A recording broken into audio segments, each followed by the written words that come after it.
Assalamualaikum teman-teman. Kali ini kita akan membahas tentang tuberkulosis, atau yang familiar dengan TBC. Apa itu TBC? Yuk simak penjelasannya. Tuberkulosis adalah penyakit infeksi yang disebabkan oleh bakteri yang bernama Mycobacterium tuberculosis. TBC utamanya menyerang paru-paru, namun juga dapat menyerang organ tubuh lain, seperti selaput otak, tulang, dan kelenjar getah bening.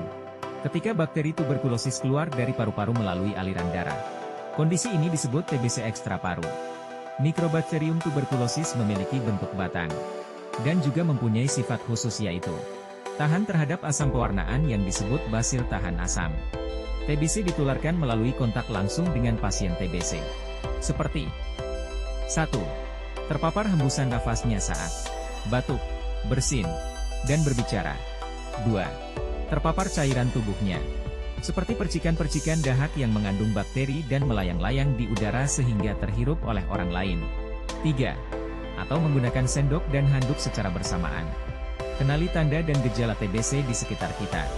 Gejala utama TBC adalah batuk terus-menerus dalam jangka waktu 14 hari. Disertai batuk berdahak bercampur darah. Nafsu makan berkurang. Sesak nafas. Berkeringat di malam hari tanpa melakukan aktivitas. Demam berkepanjangan. Dan berat badan menurun drastis. Indonesia menempati peringkat kedua setelah India dengan jumlah kasus 969.000. Dan kematian 93.000 per tahun. Atau setara dengan 11 kematian per jam. Data menurut Kemenkes RI tahun 2022. Cara pencegahan TBC dikategorikan menjadi dua, yaitu 1.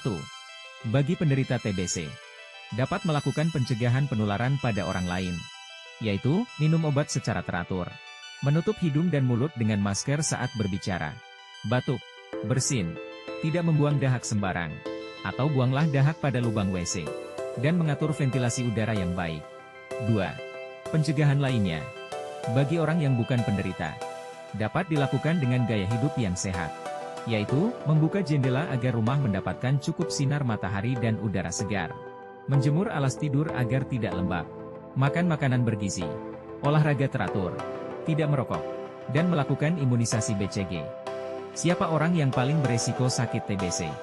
Anak-anak, orang lanjut usia, perokok, orang HIV/AIDS, orang diabetes, orang yang kontak erat atau kontak serumah dengan pasien TBC. Pada pengobatan TB, pasien diberikan pengobatan selama minimal 6 bulan. Pengobatan TB juga harus menggunakan prinsip 1.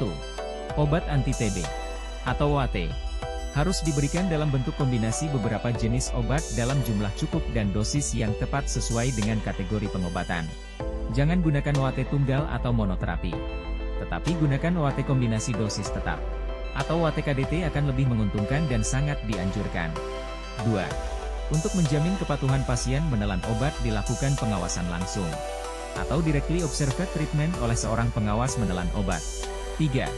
Pengobatan TB diberikan dalam 2 tahap, yaitu tahap awal, intensif, dan lanjutan.